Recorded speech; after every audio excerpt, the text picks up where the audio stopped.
बेटा राज्य का मुख्यमंत्री होता है और बाप गांव में घूमकर लोगों का दाढ़ी बनाता है, लोगों का बाल काटता है और बेटा मुख्यमंत्री की कुर्सी पर बैठकर डीएम को, बड़े बड़े आईएएस को निर्देश देने वाला मुख्यमंत्री रहता है। एक दिन बाप की तबीयत खराब हो जाती है। बाप तबीयत खराब होने के कारण गांव के जमींदार का दाढ़ी बनाने और बाल काटने नहीं जा पाते और इसके बाद जमींदार अपने लठैतों को भेजकर मुख्यमंत्री के बाप को टंगवा कर बुलवाता है और इसके बाद उनके शरीर पर लाठी तुड़वाता है। लाठी तुड़वाने का मतलब आप समझ गए होंगे। और बेटा उस वक्त पर सूबे का मुख्यमंत्री था और हम बात कर रहे हैं कर्पूरी ठाकुर की। कर्पूरी ठाकुर वो नाम जिसकी चर्चा पिछले 2 दिन से खूब हो रही है, क्योंकि भारत सरकार ने कहा है कि कर्पूरी ठाकुर को भारत रत्न दिया जाएगा। कर्पूरी ठाकुर की यह शानदार कहानी आपको हम सुनाएंगे और हम कर्पूरी ठाकुर के पिता को बाप कहकर इसलिए संबोधित कर रहे हैं क्योंकि कर्पूरी ठाकुर ने उस वक्त के डीएम को कहा था कि मुख्यमंत्री के बाप को बचा लोगे, लेकिन हजारों बापों के साथ जो हो रहा है उनको कैसे बचाओगे। आगे इसी पर हम बातचीत करेंगे, आपको पूरी कहानी सुनाएंगे। बाकी नमस्कार, हमारा नाम मोहित कुमार सिंह है और अब आइए इस कहानी पर।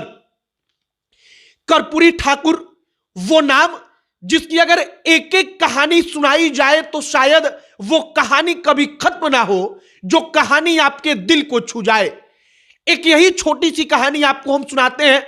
कर्पूरी ठाकुर जिस वक्त पर बिहार के मुख्यमंत्री थे वो सीएम हाउस में रहते थे। अगर एक बार उनका कॉल चला जाए, फोन चला जाए, उनका निर्देश चला जाए तो डीएम साहब से लेकर बड़े बड़े सचिव, आईएएस और आईपीएस लोगों का हालत बिगड़ जाए, लेकिन मुख्यमंत्री का बाप गांव में घूमकर लोगों का दाढ़ी बनाता था, लोगों का बाल काटता था, क्योंकि कर्पूरी ठाकुर नाई थे, उनके पिता नाई का काम करते थे। और वहीं से एक कहानी निकलकर सामने आती है। बताया जाता है कि कर्पूरी ठाकुर उस वक्त पर बिहार के मुख्यमंत्री थे। कर्पूरी ठाकुर के पिता का नाम था गोकुल ठाकुर। गोकुल ठाकुर एक दिन हजामत बनाने के लिए गांव में नहीं गए क्योंकि उनकी तबीयत खराब थी। जमींदार ने अपने आदमी को भेजा, गोकुल ठाकुर से कहा कि आखिरकार तुम दाढ़ी बनाने और बाल काटने क्यों नहीं आए। गोकुल ठाकुर ने कहा कि तबीयत खराब है इसीलिए हम नहीं आ पाए। इसके बाद जमींदार ने गोकुल ठाकुर को, मुख्यमंत्री के बाप को, अपने लठैतों से टंगवाकर मंगवाया और लाठी उनके शरीर पर तुड़वाया। जब पुलिस को इसके बारे में पता चला तो पुलिस ने जमींदार को पकड़कर जेल में डाल दिया। तब तक यह खबर जो बेटा मुख्यमंत्री था उस बेटे के पास पहुंची और बेटे ने फोन करके डीएम से कहा कि उस जमींदार को जेल से बाहर निकालो, कोई एफआईआर दर्ज नहीं होगी। और उस वक्त पर जो डीएम थे वो डीएम मुख्यमंत्री से नाराज हो गए। डीएम ने कहा कि अगर मुख्यमंत्री के साथ ऐसा होगा तो यह सब कुछ अच्छा संदेश नहीं देगा। अब कर्पूरी ठाकुर का जवाब सुनिएगा।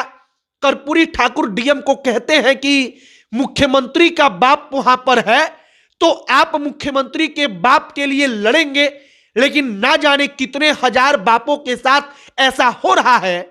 उस वक्त पर क्या आपकी पुलिस या आप हर बाप को इंसाफ दिला पाएंगे।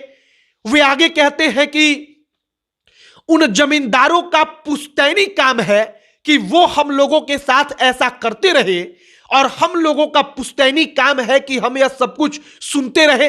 और कर्पूरी ठाकुर इसके बाद कहते हैं कि आदत धीरे धीरे बदलती है। यह कहानी उस कर्पूरी ठाकुर की जो मुख्यमंत्री थे, लेकिन तब भी देखिए कि वो आदमी कितना साधारण होगा कि उसके पिता को गांव का जमींदार दाढ़ी ना बनाने के लिए, बाल ना काटने के लिए अपने लठैतों से टंगवाकर बुलवा लेता है और लाठी तुड़वा देता है। बाकी कर्पूरी ठाकुर को अब भारत रत्न मिल रहा है। अब भारत रत्न कर्पूरी ठाकुर होंगे। अब कर्पूरी ठाकुर की एक छोटी सी कहानी, जिसको सुनने के बाद आपको लगेगा कि वाकई में कर्पूरी ठाकुर क्यों वाकई में एक बहुमूल्य रत्न थे।